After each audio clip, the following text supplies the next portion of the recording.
This webinar is about how to build student connection to improve student mental health and well-being. And I wanted to start with a question about how student mental health issues impact you. So if you're able to type in the chat, I want to just hear, what is the impact on you of student mental health concerns? And I know people are coming from all different places on campus and interact with this in different ways. So again, just a couple thoughts on the impact on you of student mental health concerns. I see compassion fatigue, absolutely. Students behind dealing with personal problems, missing many class sessions, citing their mental health, secondary trauma. Yes, absolutely. Emotionally drained. After a point, it begins to take a toll on you. High levels of anxiety and depression, taking extra time for myself because I'm an empath.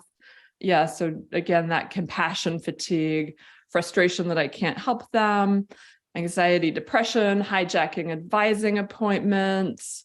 Sometimes my students will reveal such issues in the classroom, and I need to be very careful to post a response that my student will feel empathy and not make that student feel stigmatized by classmates. Yeah, so managing it in the classroom, managing other people's concerns, worry about how to best support them.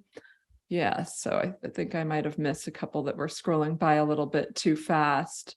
Hard not to empathize and feeling helpless, not being able to help. Yes. Disruption in class.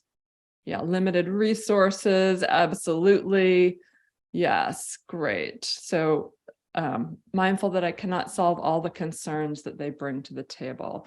And cyclical conversations, so definitely a feeling of repeating this over and over. So I can absolutely relate to all of this. My background is as a social worker. I started out doing clinical work and then worked in the field of college mental health promotion. So really thinking from more preventative lens. And that's what we're going to be talking about today.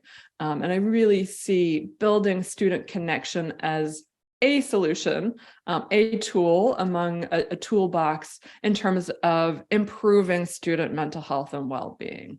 Also retention, yes, absolutely has a huge impact on retention and on class engagement. So thank you all for that. I'm just gonna go ahead and share my screen. People are welcome to continue to type in the chat as we go along. I might not get to it immediately, but I will try. So just to give you kind of a brief overview of what we're going to be covering today, I'm going to be talking about the importance of social connection on campus and just giving you a quick snapshot of the relationship between loneliness and mental health. And then I'll be talking about 6 essential strategies for building connections. I really want you to leave today feeling like you have some ideas about how to help facilitate connection on your campus. I'll be talking about Project Connect, which is a program that I created 5 years ago now. So it's an example of an evidence-based program that helps to facilitate connection. And I'm going to hopefully have another campus pop in really quickly to talk about their experience implementing Project Connect. And then at the end, I'll share 3 exercises to build connection that can be just kind of quick things that you can do with students to help them get to know each other a little bit better and to facilitate more meaningful connection. So I wanted to start with some big picture trends.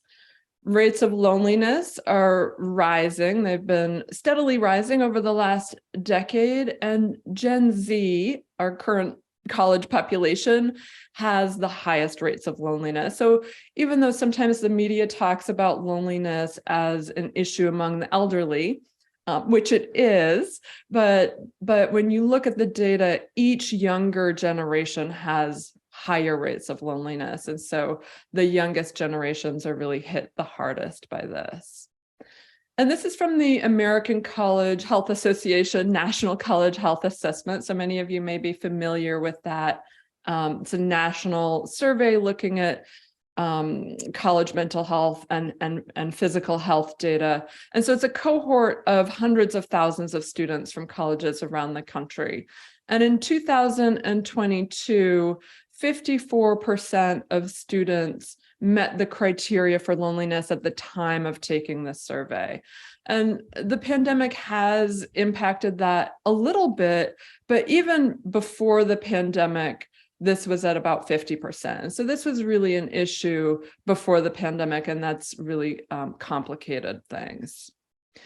And first-year students name meeting new friends as their #1 priority. And so students are often entering college with a lot of social anxiety around, are they going to find their friends? Are they going to, meet their group and kind of be able to transition and integrate to campus in that way? So this is looking at not specific college data, but data around American adults in general. And this is from a large Cigna survey. The 3 out of 4 Americans are dissatisfied with their friendships. So even if people have friendships, a lot of people are craving something a little bit deeper, something a little bit more.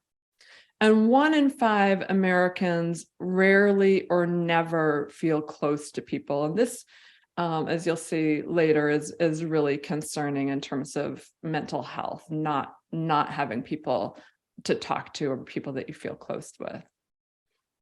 So I kind of started thinking about all of your interactions and relationships as your social diet. So to kind of think about when you kind of look at the big picture of your social life, what kind of nutrition are you getting? And some larger trends, this is not true of everyone, but some larger trends are that we're surrounded by people.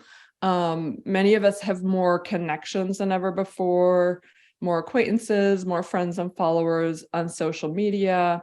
We're able to communicate with people anywhere, anytime. So it's a little bit like being at a 24/7 buffet. We have lots of access. So in some ways we're hyper connected. But a lot of these interactions tend to be shorter, shallower, and less satisfying. So a little bit like eating, fluff, eating cotton candy. And there's nothing wrong with that.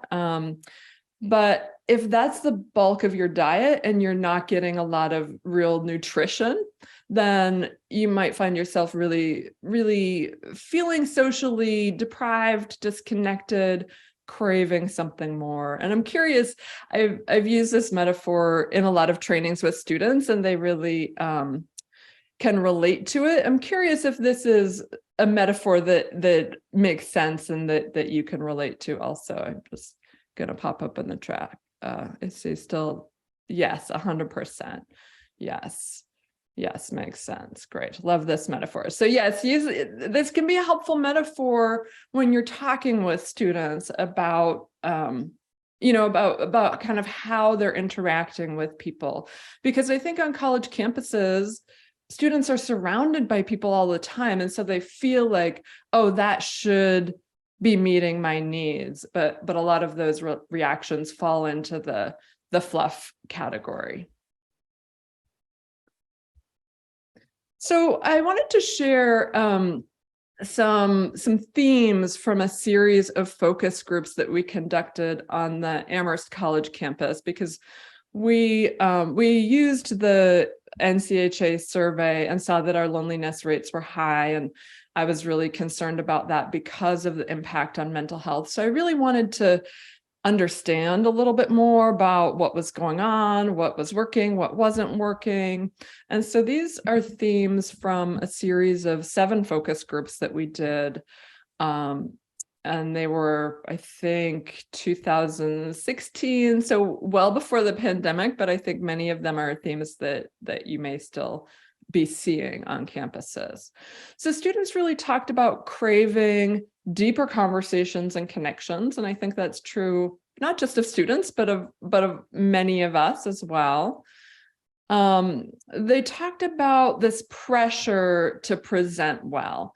And I think that's something that social media has probably had an impact on, this need to kind of curate how we're coming across.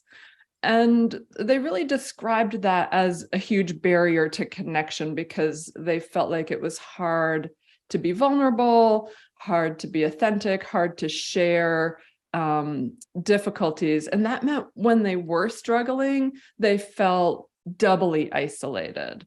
And also when they were looking around at everybody else, it looked, everybody else was also kind of curating their presentation. And so it looked like everybody else was doing great. And that heightened their sense of aloneness. They talked about activities on campus being geared towards extroverts, or just not really providing the opportunity for genuine connection. And so when you think about it, a lot of times social events on campus are about like, let's get a lot of people together. Let's bring people into one space together. And that can have some really positive energy, but it often doesn't give people the opportunity to actually meet each other and develop relationships. And for introverts, it can be really intimidating to show up to those kinds of events. It can be uncomfortable to be expected to mingle or to not have a structure. And so parties are sometimes the default option, which is not necessarily what we want for people to be using substances in order to increase their comfort in meeting each other. Students also talked about a lot of social activities being one-off. So even if they did meet other people that they were interested in developing a friendship with, they might not see that person again. And so it was hard, it was hard to build friendships out of some of the activities. And we know like there's so much going on campuses. And so sometimes I think from a employee perspective, it could be like, how come students aren't making friends when there's so much opportunity and there's so much going on? But I'm going to talk a little bit more about how to be thoughtful around how to facilitate connection at some of those activities. They also talked about negative social comparisons and just having an unrealistic expectation of what their social life would be. So there's this message that I think is still out there that college is supposed to be the best 4 years of your life. So there's this idea that you're supposed to meet your best friends at orientation or in the first month or, definitely in the first semester. And so there's this feeling, if that's not their experience, that they're missing out, that they've missed the window, that everybody else has found their group and they haven't. And also sometimes they're interpreting it as, wow, this is what my college life is supposed to be. Therefore, there must be something wrong with me that I'm not having that experience. And just that it's hard, it's hard to initiate connections and to follow up with people. So even when you've met somebody that you want to become friends with, it takes some emotional risk to say, hey, let's get together when there's not already a foundation of familiarity there. So I want to show you a video. We'll cross our fingers that technology is going to work here. I see a couple comments. Teaching at an online university, which makes connecting a bit more challenging. Absolutely have to be really planful about how to do that virtually. And no, I'm not sharing the PowerPoint. I am recording it. So I'll share the recording, and I have a couple of handouts for you that I will also share. So some of you may have seen this video. It's called My College Transition. And 2018, I think, before the pandemic, about her experience transitioning to college.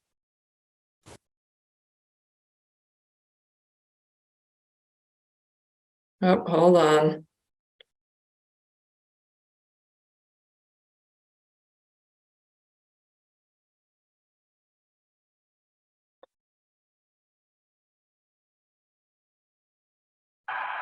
So I'm a brand spanking new freshman in college, and like I guess I just assumed that once I was at school that like that was gonna be it. I was gonna have a million friends. I was gonna just party all the time, and it was just gonna be lit. But it's just not really like that.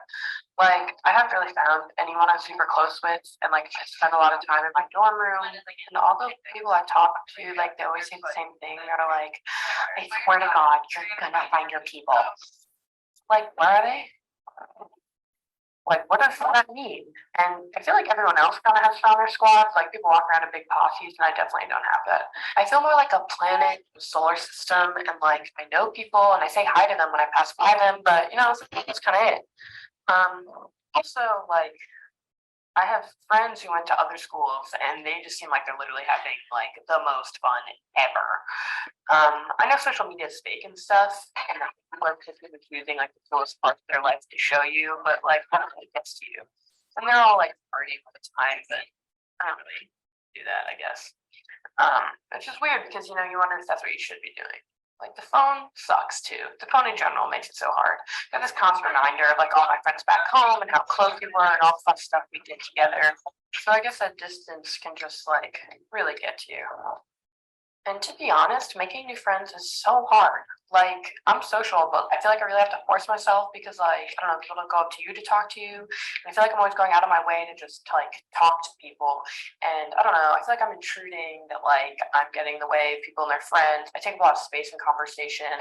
So I just feel like this, like, friendship hungry gremlin. And I don't know, I kind of give up.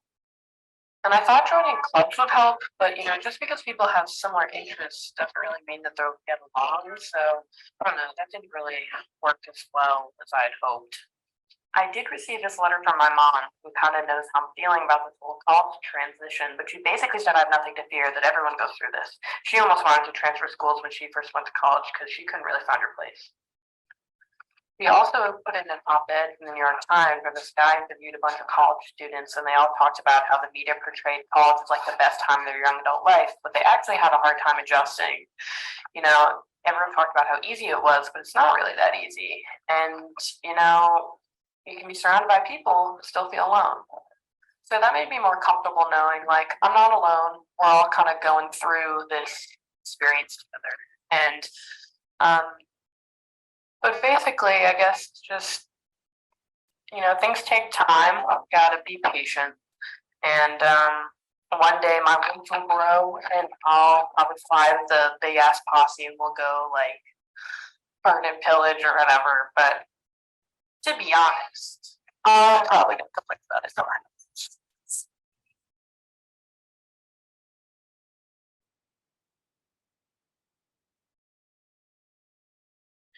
So I really like this video, and I've shared it with students who still can really relate to a lot of what she's saying. I'm curious if any of you have used this with students, shared this with students, seen it before. Love to hear your reactions and experiences. But sharing it with students can generate really rich discussion because it can open the door to them also sharing some of their own struggles, because I think still students have the experience that she's talking about of thinking that they're the only ones, that everybody else looks like they're doing great. So I see some of you have, some of you haven't. Used it with RA training, awesome, and shared it with a couple, also shared it with a couple individual students, awesome, yes. And I see a question about sharing the references with the big picture trends. So I'll send out a follow-up email and send you a couple of handouts and can send you the references to the data points I shared. So let me just see, I'll get back to the slides here. So Loneliness is a problem in and of itself. We've talked about how loneliness is increasing, and that's concerning in and of itself. But even more concerning is loneliness is a key contributor to the current mental health crisis. And so research shows that loneliness often precedes depression and is a major contributor of depression to depression. So children and adolescents who experience loneliness, they're more likely to have depression both in the present but also in the future. And so our college students now, if they're experiencing high rates of loneliness now, then they're more likely to be depressed in the future as well. So the reverse, on a more hopeful note, the reverse is also true.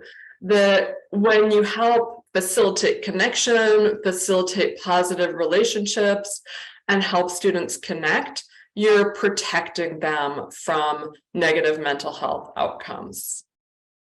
So this one study that I was very hopeful and positive to me, it looked at data from 100,000 medical patients, adults, and it looked at the impact of 106 different modifiable factors, so things that people have control over and can change, like exercise and diet, sleep, that kind of thing. And they looked at the impact that each of those factors had on whether or not someone would develop depression over the next few years. And what they found was that confiding in others was the strongest factor in preventing and reducing depression. So having someone to talk to about what is really going on in your life is very protective. It's extremely important to mental health and well-being. And that's something that we can help to create. So lots and lots of data shows that connectedness, having positive relationships and social supports is more important than any other factor in preventing suicide. So connection is an antidepressant, and I don't recommend anybody going off their antidepressants.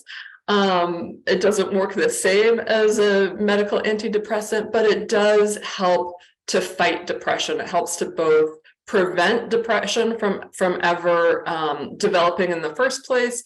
And then if people are depressed, it helps to reduce those symptoms.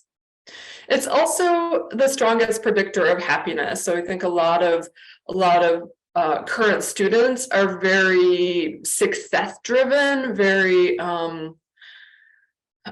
just place a big emphasis on performance and on doing well. And again, relationships are more important than anything else in terms of happiness. So connection, we know that connection protects against depression, and at the same time, we know that people are becoming lonelier and less connected than ever before. And so I really want to spend the rest of the time focused on like how can we turn that around? How can we reverse that trend? Lower rates of loneliness, lower rates of depression on campus by really helping to build stronger peer relationships and stronger community. And so I want to talk about a framework I developed calling it the 6 S's of building connection. And so this is something that you can use. There may be things that you can build in to what you're already doing on campus, the work that you're already doing, or these are the elements that you should think about if you want to create a do-it-yourself connection program. So number one, in order to feel connected, in order to build connection, it's essential for people to feel a sense of psychological safety. If people don't trust each other or are afraid of being criticized, shamed, called out, humiliated, they're not going to open up. They're not going to build connection. And so psychological safety is really trying to create spaces where people feel like they have a voice, that it's okay to express their perspective.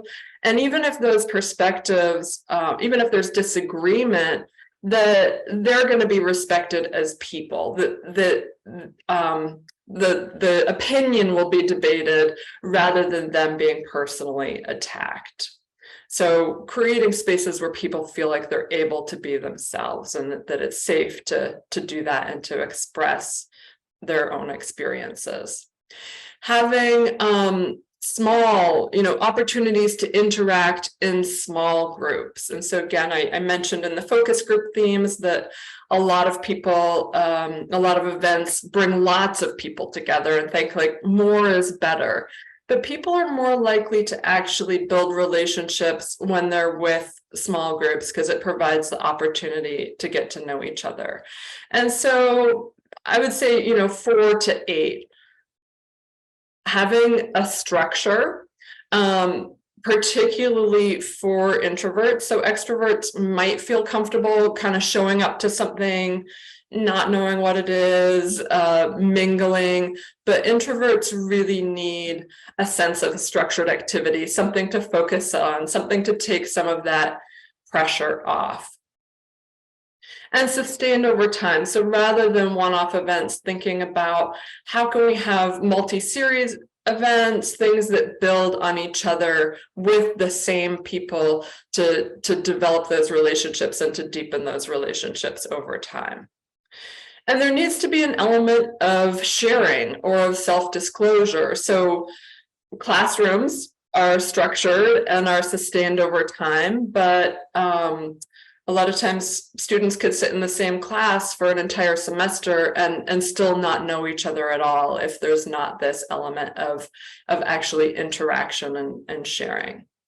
And then shared experiences or common experiences. So this might mean bringing people together who have either a shared interest, a shared identity, or if you're bringing diverse groups together, having ways for them to find some commonalities and common ground that can really just give people points that they're able to relate to and feel comfortable with, and it can help accelerate connection. So this is something I will send you. I have a handout on this, so I will send you that as a PDF so that you can have that. So I want to share a little bit about Project Connect. So this is a program I developed 5 years ago now on the Amherst campus to help participants, really to provide a structure for small groups of students to get to know each other quickly in a comfortable, fun way. And so it meets in small groups of 5 to 7 students. Typically meets for 6 one-hour sessions. Again, typically those sessions are 1 week apart, but sometimes they can be accelerated. For example, over orientation, if you're wanting to have people meet each other more quickly, it can be condensed into 1 or 2 weeks. Led by a certified facilitator, so I'll talk a little bit more about that later. And it can be offered virtually or in person. Most people have gone back to in person at this point. Quote from a student: joining Project Connect was a really good way for me to come out of my comfort zone and open up to new people. Project Connect has helped me to express myself more freely and has allowed me to get to know myself better.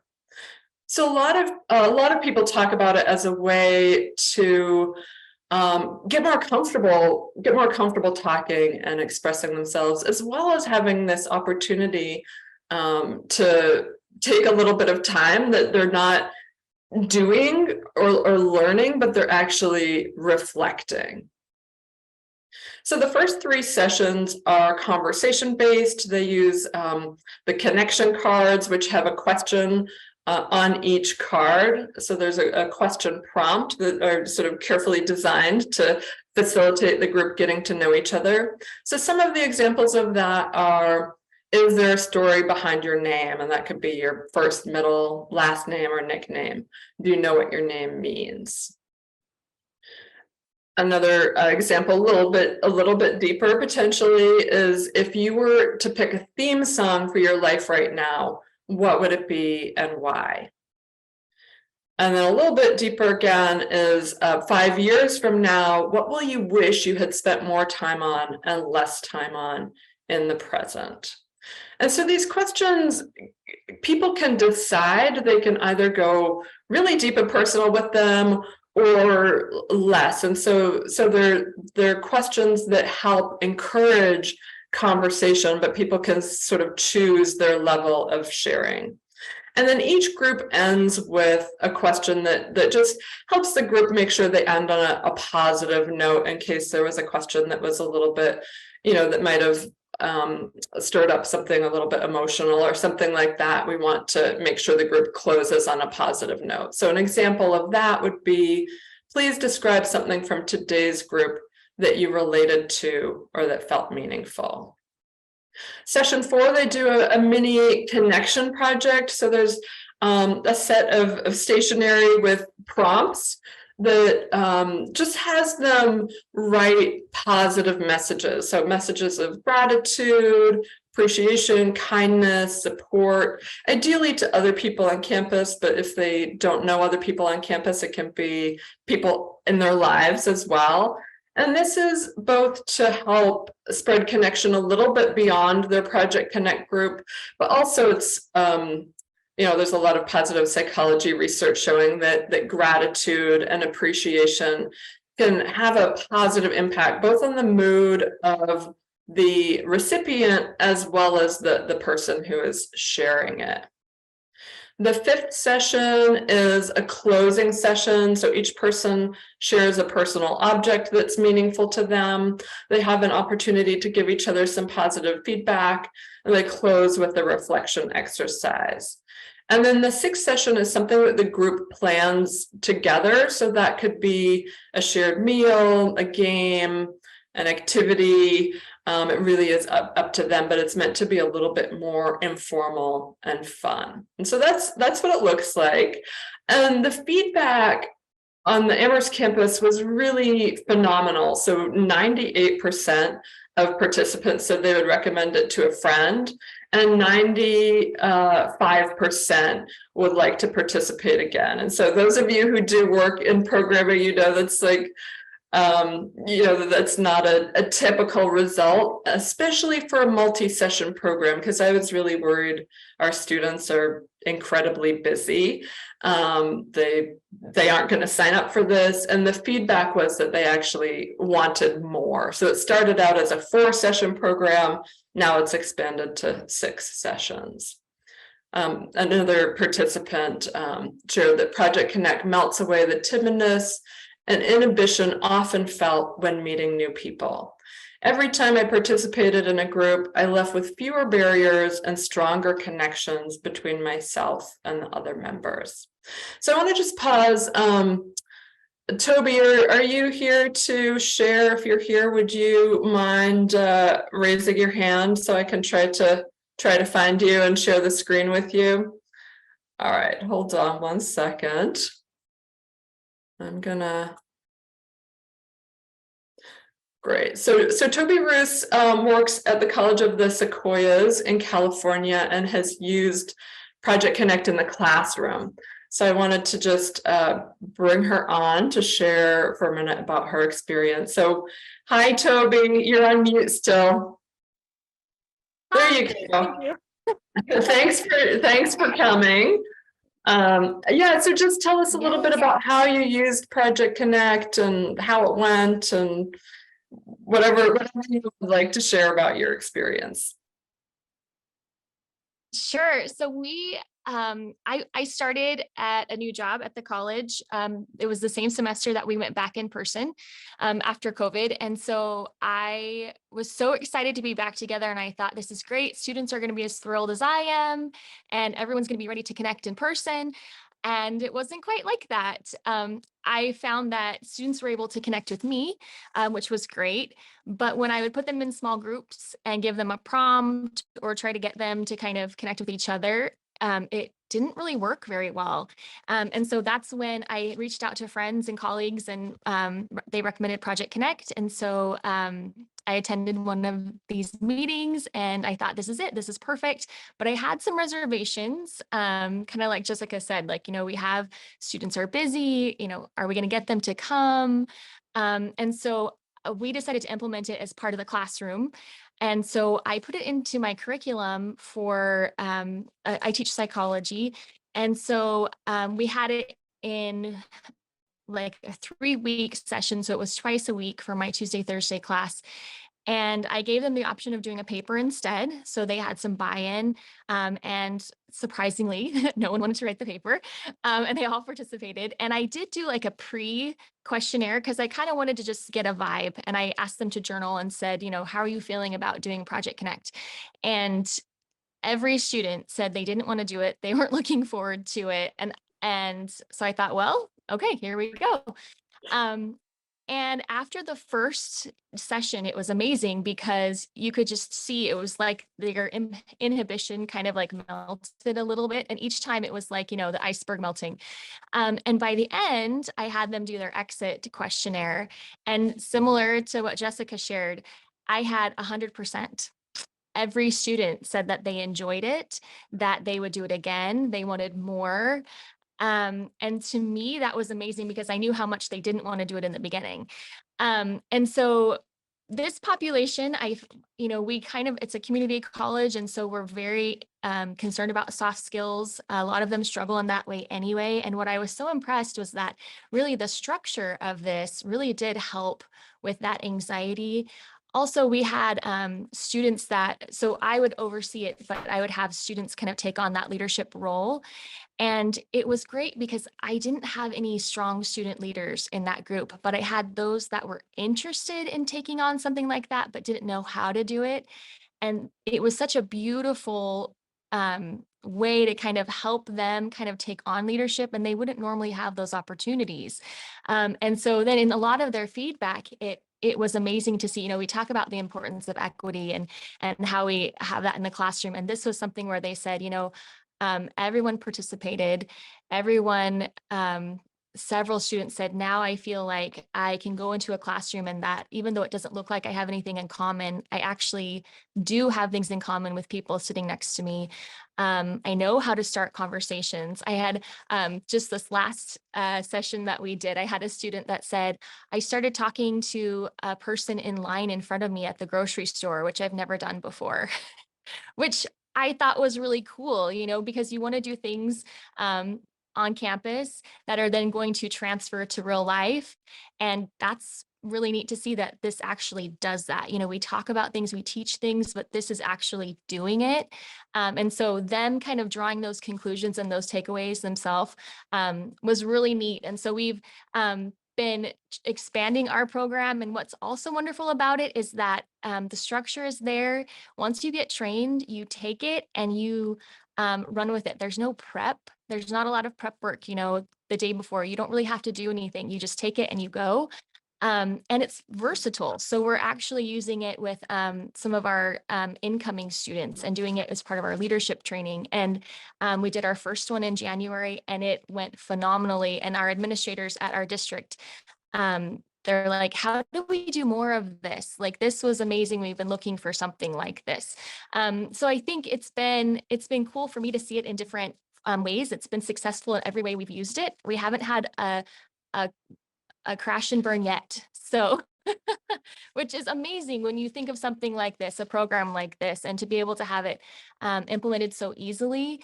We're all looking for more of that, because we don't have a lot of time on our hands. So, yeah. Thank you for that, Toby. And you're very brave. Like after the pre-survey, when people were like, I don't really want to do this, it was very brave of you to go ahead and do it anyway. And I wanted to share your story about the student in the grocery store line. I heard a story of another student who was using the questions that are part of Project Connect with her family. So she, like on calls with her family, she would be kind of using the questions. So I'm gonna I think hold people's questions until the end. And so, Toby, I don't know if you're able to stick around to just answer people's questions in the chat, or, you know, I will definitely stick around to answer people's questions, but I appreciate your time. And for people who are interested in building something like this into the classroom, I can also put you in touch with Toby. So thank you so much for your time. I'm just going to go through a little bit more information. I want to share the 3 exercises to build connection, and then I'll stick around for any questions that people have. So thank you so much, Toby. Let me see if I can let's see if I can turn you back into I think I could turn you back into a participant here. There we go. All right, take care. So I just want to go back to the screen here. So the questions and activities in Project Connect, they're all informed by research. I do a ton of reading on mental health, on positive psychology, on connection. So all of the activities are really designed to help facilitate connection and to improve mental health and well-being. And we had a student, when I was doing this at the Amherst College campus, a student assessed the program and administered the UCLA loneliness scale before participation and after participation. So we recruited 80 participants, and then we randomly broke them into a participant group and a random control group that was a waitlist group. And so it showed that loneliness did decrease in participants through going through the program. And the same time period, loneliness increased in the control group. And I really think that was because the pre-assessment was kind of early on in the semester before stress kicks in, and the post-assessment was later in the semester, but it did show that there was a significant difference between participating and the control group, and that participating even during that stressful pre-finals period can protect against feelings of loneliness. And so there's also benefit not just for participants, but also for facilitators to develop their leadership skills, as well as to build relationships with other students and to feel a sense of contribution to campus. So this is a facilitator I worked with, Lynn, who said, "My time as a Project Connect facilitator is no doubt among some of my most cherished, fulfilling memories of my college career. To have a dedicated time and space for deep personal conversations with people whom I would never have encountered before. It truly is an unprecedented opportunity for growth and connection." So yeah, just feeling like to have the space for deeper conversations, because a lot of students just talk about, even if they're interacting with people all the time and having conversations, a lot of those conversations stay on the surface. And so people are really craving something deeper, as well as this opportunity to meet and get to know people that they wouldn't be interacting with in their day-to-day life, and to get to know them in a really three-dimensional way. So if this is something that's interesting to you, the first step is to identify who would be facilitators on your campus. A lot of times that's a group of students who are peer facilitators. It can also be staff and faculty. And then typically there's someone to oversee the program, to kind of coordinate the details, and then to complete the certification training. And once people are certified, you can launch groups, facilitate groups, and help students build connection. The certification training, the options for that are to host a training for 4 to 20 participants from your campus. So that's typically a Zoom training, and there's an additional hour of consultation around implementation. And I'm gonna, for people who are interested, who kind of want to see, is this a good fit for my campus? I'll put a scheduling link in, we can schedule a call or a Zoom, or you're welcome to email me as well. And then the other option for getting certified is twice a year, I hold a virtual training that's for multiple campuses. And so you can send like 1, 2, or a few attendees. And so that's a lower price point if you're looking just to pilot it with a few facilitators. And so the next one is August 10th and 11th, which is a Thursday and Friday in middle of August. So possible ways, these are different ways that campuses are using it. A lot of campuses are just offering it as groups that students self-select. So they sign up for them. So an example of that would be if you had 5 facilitators or 10 co-facilitators, you're offering 5 groups a semester with around 5 students in each, then you're helping 50 students connect in the year. You could build it into a classroom, as Toby did. A few other campuses are doing that and have had a lot of success. So that really depends. The impact depends on the size of your class.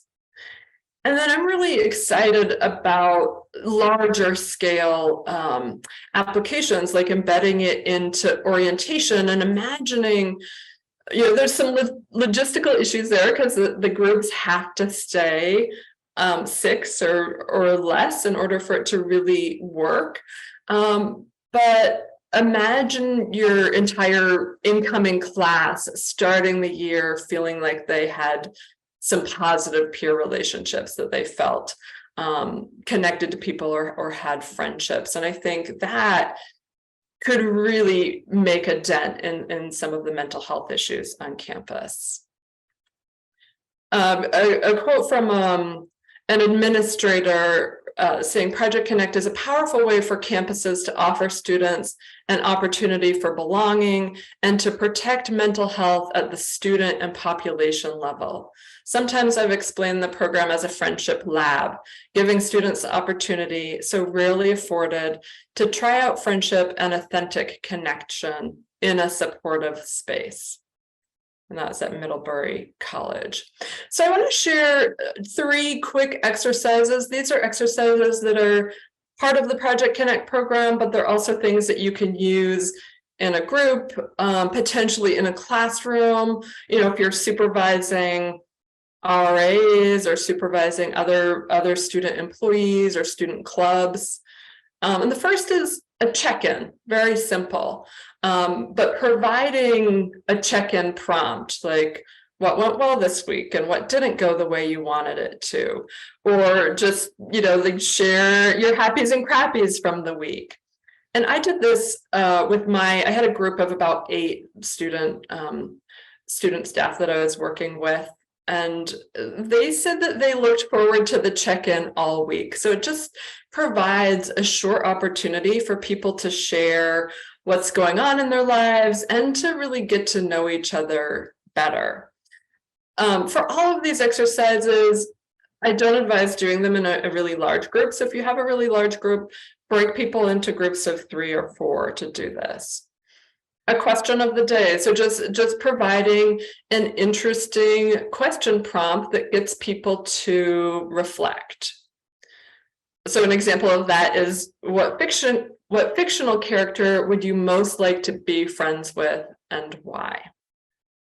And then this exercise, this is for people who know each other a little bit better. It's something that students and employees could really enjoy. And so it's a structured way of venting, and then to avoid just developing into this huge complaining session or negativity fest. It's really coaching the other people to just listen, empathize, and validate.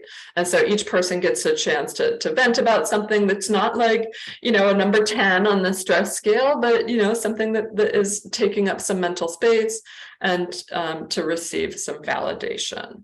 So those are the exercises that I'm going to, I will send you this PDF as well that goes into these exercises if they're things that you want to that you want to use. And so I see there's some questions in the chat. If people have to hop off, I just want to put my, let's see. I'm just going to put my scheduling link in the chat in case anybody wants to schedule a meeting.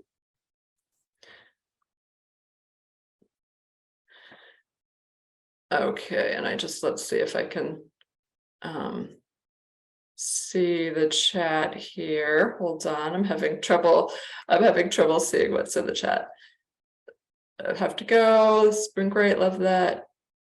Let's see. Definitely FYE class. Yeah, I love the idea of FYE class, and building it into an FYE class, because that is about students' transition, and I think it really, really makes sense in this training. Just sorry, scrolling. Repeat the 6 S's of connection. So I will send you those, but they are psychological safety, small group experiences, providing structure, so it's not sort of like a mingling or unstructured event, sustained over time, shared experiences or commonalities, and self-disclosure or sharing. Let's see, used in our training, yes. To do this with a population that isn't a class, second-year students, how would you get students to participate in something like this? So for second-year students, that wasn't a class, I think it's hard, because if you want to do it on a larger population level, I think you really need to build it into something that already exists. So for incoming students, you could build it into orientation or build it into first-year experience. But unless you have a sophomore orientation or some kind of sophomore class, it's going to be harder. And so then it would be more of an opt-in. And there are, like, some campuses have done it as a, not as a class, but like as a requirement. So some campuses have a leadership requirement or a community service requirement or other types of requirements. And then they can offer this as one of the options to complete that requirement. So you might think of something like that for sophomores. Into NSO. So I'm sorry, I don't know what NSO means. A capstone experience for students transferring to a 4-year. So yes, I think that would be a great great prep for them to transfer into a 4-year. I see for individual training. Yes, option for earlier training. So, for people who are interested in hosting a training, that can be scheduled anytime for your campus. The multi-group trainings, if you're just sending a couple of attendees, those are pre-scheduled for August, but other people can schedule, June, September, whatever works if you're hosting a training. Definitely FYE. Yeah, so part of their clubs and leadership groups. Some campuses have used it as part of peer mentoring, peer advising. So it can be built in that way, and there's already a pre-existing group of student leaders. Definitely FYE classes. Love that. Love the idea about doing this with transfer students. I think transfer students definitely have, they have some obstacles to creating a sense of belonging and connection. And so I think this could be great with transfer students, with non-traditional students. Some campuses have done groups specifically for international students, for LGBTQ students. So I think it can be really helpful to do it with both thinking about, like, what are the student communities that most need this, and what are the student communities that most want to connect with each other and build relationships within their groups, as well as, potentially having some groups where they're building relationships across identities or across difference. Yeah, so I can send a link to the recording to folks. See, new student orientation, return from leave of absence. Yes, I love that idea. Great for trio, gateway. Yeah, so awesome. For team building. Yeah, so it's great to use as a team building activity. So for example, you could potentially use it as part of RA training. So you're helping the RAs get to know each other. And it has also been used really successfully. I've modified it somewhat, but it's been used with employees as well. So thinking about how to build employee connection, because we also need connection and need ways to improve our mental health, and that has a big impact on reducing turnover, increasing engagement and retention, just liking your job better.